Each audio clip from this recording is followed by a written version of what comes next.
Hola mis queridos amigos, nuevamente con ustedes, su doctor Maximiliano, su doctor Tigre, el que ronca en esta negra noche neoliberal latinoamericana, sudamericana, ecuatoriana. Ustedes saben que soy un anti-neoliberal porque en los años 80, en el gobierno de León Febres Cordero, llegó el neoliberalismo a Ecuador y en los años 70 llegó el neoliberalismo a Sudamérica. Pero el neoliberalismo llegó acompañado de dictaduras como la de Pinochet, la de Vileda, y de una altísima represión, como en el caso de Ecuador. En esos años, yo fui una de las víctimas de la represión de León Febres Cordero siendo médico en Atacames. Entonces, desde ese momento, me di cuenta de que el neoliberalismo era pues una doctrina económica y política que atentaba contra los derechos humanos, contra las libertades humanas, pero además era la concentración del poder en grupos, especialmente en élites que eran o militares o de ricos. De ese tiempo acá, estamos hablando de 1982 al año 2022, que ya viene ahora, estamos hablando de 40 años de ver y vivir la medicina y de en vivir y la importancia, como habíamos dicho, de la economía, la política y la salud en su relación. Para entender esto y cómo llegamos al punto en el que la población de Quito, las poblaciones de Ecuador, se volvieron susceptibles a estas variables de la epidemia del COVID, no solamente en Ecuador, sino en el mundo, tenemos que entender cómo llegamos a dejar de lado o a sufrir un gran deterioro en nuestra capacidad de defensa y en nuestra capacidad inmunológica, pero además cómo el desarrollo permitió que las personas vivieran mucho más próximas unas de otras y esto facilitara la transmisión de la enfermedad. Para 1900, en el año 2017, se produce en Ecuador un sismo, digamos, que, en el cual yo soy en ese momento un médico que deja de trabajar en el Seguro Social Campesino y comienza a vivir y a trabajar en lo que se llama la comunicación en salud, que es la que estoy ahora enfrentando con ustedes. No solamente la comunicación en salud, sino la comunicación en Internet. Es decir, me veo la necesidad de ya no ser un médico, sino un consejero de internautas. ¿Y por qué opto por dejar de ser un médico y pasar a ser un consejero de internautas? Primero porque cuando hago la práctica médica en la zona del terremoto, en el Cantón Muisne, frente a Pedernales, en la zona de la Reserva Galera San Francisco, donde soy médico, en las comunidades de Quingue y el Cabo San Francisco, comunidades de pescadores y de agricultores, con una vieja historia que se remonta a tiempos precolombinos, antes de la llegada de Pizarro al Perú, de Benalcázar a Ecuador, donde habían culturas milenarias de la denominada cultura Machichindul, y donde vivían también una gran influencia de la cultura manteño huancavílica. Además, habían llegado a la zona gente migrante desde África que llegaron con los conquistadores españoles y se asentaron en la comunidad de Punche fundamentalmente, pero cuando arribaron con los españoles se localizaron fundamentalmente en la zona de Portete, una isla al frente de Muisne muy bella, y desde esa isla se movilizaron hacia Bunche porque en Bunche disponían de un río con mucha mayor cantidad de agua dulce que la que disponían en la zona de Portete. Se establecen en Bunche, que es el primer pueblo de origen afro en Ecuador. La etnia que viene en su mayoría son del grupo de los Mandingo, de Angola. Y esta etnia es la que poco a poco conquista el territorio esmeraldeño porque al no ser esclavos y al recibir apoyo de los piratas, porque ellos proveían de agua y alimentos a los piratas que llegaban fundamentalmente a atacar a Guayaquil, entre ellos Sir Francis Drake. En compensación, los piratas les daban armas, y con esas armas lograron defenderse de los españoles, creando un territorio libre e independiente que iba desde Puerto de Buenaventura, que ahora es territorio colombiano, hasta el territorio de Bahía, más o menos, y teniendo como centro el río Esmeraldas, el caudaloso río Esmeraldas, más hacia el norte todo lo que tiene que ver con el río Santiago y Cayapas, y hacia el sur con lo que tiene que ver con el estrecho de Cojimíes y el cantón Muisne, el río Sucio y el río Muisne. En esta zona se desarrolla una cultura, que es la cultura afroesmeraldeña, con la que yo me identifico y trabajo durante el terremoto, pero antes había tenido una relación con ellos desde el año 1982, cuando fui a hacer mi medicina rural en el Cabo San Francisco. En esos momentos también había llegado la revolución sandinista a Nicaragua y había llegado la teología de la liberación a Ecuador, justamente en Muisne, como el primer foco de la teología de la liberación en la costa ecuatoriana. 40 años más tarde, vuelvo a trabajar en la misma zona donde había trabajado 40 años antes. En ese momento era en el año 2015, cuando regreso a trabajar en el Cabo San Francisco y en Quingue, en la Reserva Galera San Francisco, y estoy trabajando en la Reserva Galera San Francisco cuando llega la epidemia de la chikungunya. Entonces llega la epidemia de la chikungunya, que es transmitida por el mosquito, el mismo mosquito que transmite el dengue, el Aedes aegypti, y este mosquito produce una epidemia de grandes dimensiones. Yo personalmente sufrí la chikungunya y también sufrí del dengue, la fiebre quebrantahuesos, y la forma de combatir que se tenía en ese momento y se extendía como locos, porque la chikungunya es una peste que llega desde República Dominicana hasta Ecuador. Esta peste llega en los aviones, en los turistas, llega de África y viene y golpea a América Latina y entre esos a la costa ecuatoriana, dejando de una manera extraordinaria una población enorme de enfermos. Lo curioso es que al año siguiente, vísperas del terremoto, la chikungunya desaparece. Entonces, en ese momento, surge el cuestionamiento de por qué no todos se enfermaron. ¿Cómo fue posible que de un año a otro haya un cambio tan drástico sin que los mosquitos hayan disminuido? Porque al año siguiente de la chikungunya precisamente llega el terremoto de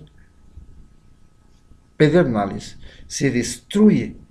Pedernales, Muisne, inclusive Atacames y Tonsupa, porque viene una secuela de 3.500 réplicas. Y entonces durante un año tuvimos réplicas de esos terremotos y las casas se desmoronaban, la población perdía sus viviendas, hubo un gran plan de reconstrucción, se les devolvió vivienda en Muisne, se hizo vivienda de cemento con antisísmicas,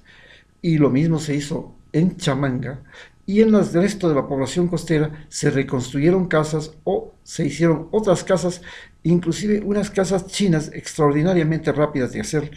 que eran con unos nuevos materiales, eran fibras sintéticas que al mismo tiempo eran térmicas, eran casas lavables, valían solo $5.000 y se hacían en un solo día. Era algo extraordinario. Eso era en el tiempo de Rafael Correa. Y cuando llega el año, ya llega la chikungunya, ya se va la chikungunya, al año siguiente, pues teníamos muchos más basuras, muchos más lugares donde podían crecer los mosquitos, había una abundancia de mosquitos, se hacía una campaña totalmente tonta, porque se fumigaba, se rociaba en el aire el gas para matar al mosquito, pero se mataba mariposas, se mataba abejas, se mataba todos los insectos voladores y en consecuencia los campesinos, a más de que tuvieron la tragedia de la chikungunya y luego del terremoto, se remató cuando tuvieron una total pérdida de la producción, porque habían perdido los insectos polinizadores. Eso se debía a que la campaña, igual que hasta ahora, la campaña de salud era hecha por teóricos, gente que había estudiado salud pública en Ecuador o en cualquier otra parte del mundo, no tenía idea de lo que es la biología, no tenía idea de lo que es la cultura, no tenía idea de lo que es el ambiente, y esta gente llegaba y obligaba a los empleados sanitarios a ir a rociar en camionetas con insecticidas las poblaciones, y al momento que eso se producía, mataban a los insectos fertilizantes, porque el mosquito, la hembra del mosquito es la que transmite la enfermedad, pero el macho es el polinizador más importante que existe. Y no solamente el macho del mosquito, sino también todas las abejas, todas las mariposas, todos esos insectitos que a diario se ven en las zonas tropicales y que abundan en ellas y que gracias a ellos es la gran fertilidad de la zona tropical, pero que aquí la locura y la demencia de la medicina hacía que esto no fuera estimado.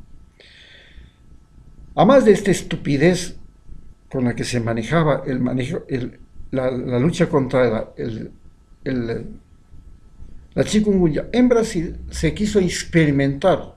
con mosquitos para luchar contra el dengue haciendo modificación genética, y como consecuencia de eso vino el Zika, que fue una cosa terrible porque producía niños con atrofias cerebrales o un gran crecimiento cerebral, es decir, daños al cerebro, que era más grande. Y esta enfermedad de Zika llegó hasta los Estados Unidos. Y era de transmisión sexual, que era lo peor después. Ya no era solamente el mosquito el que transmitía la enfermedad, sino que se pasaba por transmisión sexual entre seres humanos. A esto le remata que se va Rafael Correa, llega Lenín Moreno crea un caos en la economía, desboca el desempleo, comienza un colapso de la red de salud. Esta red de salud y la red de educación comienzan a sentir lo que es la reducción del tamaño del Estado. Entonces comienzan a sacar a los médicos, sacan a muchos, terminamos en la calle, y cuando llega la peste de la pandemia, el sistema de salud que había dejado Rafael Correa, con hospitales, con subcentros, con dispensarios, todo renovado, todo reconstruido, todo mejorado, hospitales con certificación, médicos que habían ido a estudiar en las 100 mejores universidades del mundo, todo maravilloso, ambulancias 911, sistema de vacunación, redes de promotores, de trabajadores de la salud, de visitadores a domicilio. Es decir, había una gran estructura, pero luego viene Lenín Moreno y el Fondo Monetario Internacional y dice, no, es muy caro este sistema de red de salud. A la calle los trabajadores que hacían medicina preventiva, que iban a las casas a rociar, a vacunar a los perros, a los seres humanos, contra la rabia, en las vacunaciones infantiles. Se acaban también los médicos, ya no se mandan sacando a los cubanos, que eran una maravilla, ayudaban increíblemente, ayudaron a desarrollar, imagínense la tradición que les hace, ayudaron a crear y a reconocer dónde estaban los discapacitados y abandonados con problemas de salud en el país. Gracias a él se hace la campaña Manuela Espejo, y luego los vota, se deshace, manda sacando a los médicos cubanos, que hacían un trabajo extraordinario. Era una gran diferencia entre un médico cubano con un médico formado en la Universidad Estatal de Guayaquil. Eso era algo extraordinario. El uno era un mercader de la salud, el otro era un individuo que tenía conocimientos y conciencia social, algo que los médicos de Guayaquil no lo desconocían, pero de manera absoluta. Tras este colapso del sistema sanitario y esta expansión brutal del consumismo médico, especialmente del consumismo de medicinas, de antibióticos, analgésicos y vitaminas, entre comillas, este consumo de alocado de antibióticos comenzó a crear un debilitamiento de nuestro sistema inmunológico. Y este consumo fue mucho más exagerado en las ciudades que en los campos, porque en los campos todavía se seguía consumiendo, primero, alimentos naturales, con menos pesticidas, con menos herbicidas, con menos químicos. Segundo, alimentos que eran mucho menos preservados, mucho menos elaborados, que perdían ya en la elaboración muchas de sus propiedades nutricionales. Entonces se comía pescado del mar, fruta del árbol, leche de la vaca, que ahí que salían, como se dicen, de la teta a la boca, ¿no? Pero acá en la ciudad se estaba comiendo ya alimentos que habían llegado tras un proceso de conservación, de preservación, que iba disminuyendo la calidad real, aunque la apariencia fuera bonita. En Supermaxi habían cosas maravillosas, pero es muy diferente comer un tomate o comerse un pescado sacado del mar allá en la costa, que comerse un pescado que ya usted lo compra en Supermaxi. El pescado de Supermaxi es solamente un pescado para decorar el plato de comida. A eso le sumamos que aquí la venta de antibióticos, especialmente en los barrios pobres y en las ciudades, era importantísima. ¿Por qué? Porque a diferencia del campo, que normalmente la medicina, los antibióticos eran recomendados por el médico bajo la responsabilidad del trabajador de Seguro Social campesino, del Ministerio de Salud, que le decían: esto ya está demasiado, no se meta más allá. Aquí en la ciudad, donde abundaban las farmacias, el médico era caro, el turno del hospital y del subcentro es una odisea, lo pelotean como más pueden, y después resultaba mucho más fácil ir a la farmacia y comprar un antibiótico que automedicarse. Y esto se convirtió en una moda, en una costumbre, y esto debilitó el aparato inmunológico de las personas de las ciudades, por ejemplo, de Guayaquil y de Quito. Y esto facilitó que llegara el virus, y en una ciudad situada a 2.800 metros, donde el aire es muy malo porque está contaminado, tiene 40.000 vehículos, 16.000 buses, se respira gas carbónico, lo mismo que pasaba en China, lo mismo que pasaba en Nueva York, lo mismo que pasaba en Milán, pues era el lugar apropiado para que una enfermedad respiratoria llegara e hiciera lo que hizo. Por supuesto, en la costa, a pesar, también contaminada, también con el mismo problema que Quito, pero con una ventaja: el aire tiene mucho más oxígeno, porque está solamente a 0 metros sobre el nivel del mar, y esta ventilación hacía factible que hay ventilación, hay entrada y salida de vientos marinos, hacía que fuera menos problemático. Allí el problema más importante no era el problema de la calidad del aire, como en Quito, y la baja y el consumo excesivo ya de antibióticos que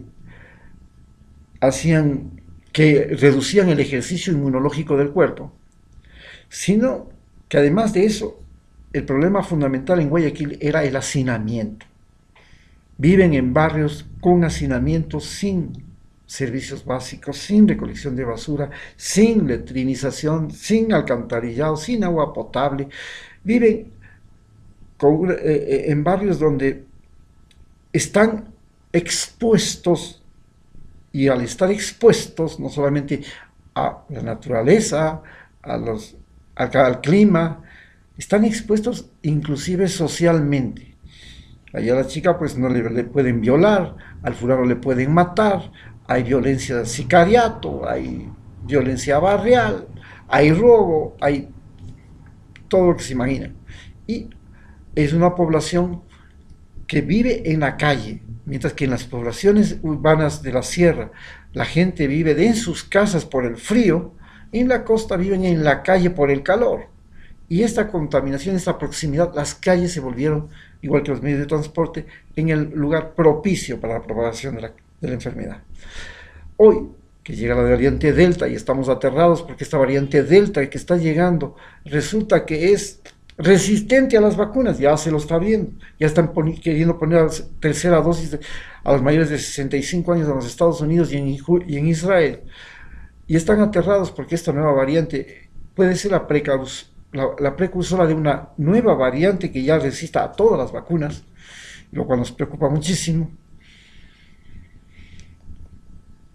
Estamos entonces en una situación crítica. Esta situación crítica, como vemos, ya se origina por lo que hemos señalado. Primero, deterioro ambiental.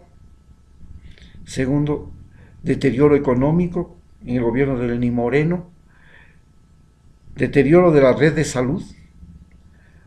Deterioro biológico por el consumo excesivo de antibióticos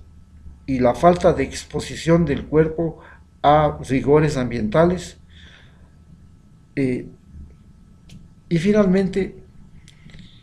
la contaminación ambiental de Quito y el hacinamiento de Guayaquil. Estos son los factores que han determinado y que predisponen a que la variante Delta en Ecuador tenga un impacto importantísimo. Muchas gracias.